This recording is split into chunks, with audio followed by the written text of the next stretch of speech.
Hey Bros, was geht ab? Michi von MIMCK Media hier. Heute mal auf Deutsch. Ja, wir bauen heute mein Nismo GT Pro Diff ein.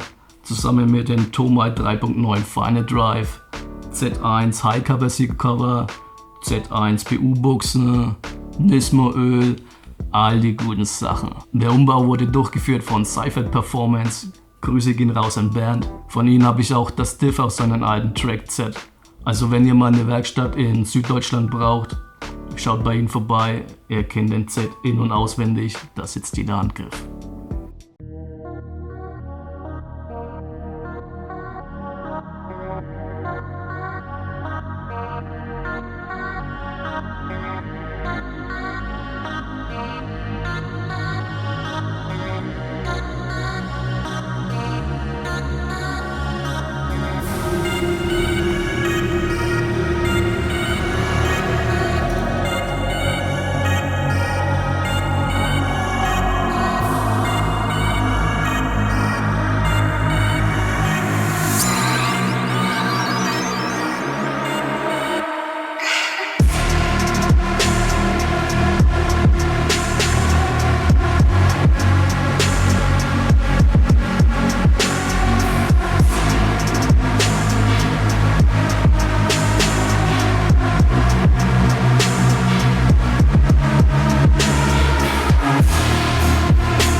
25 trotzdem. Echt nicht?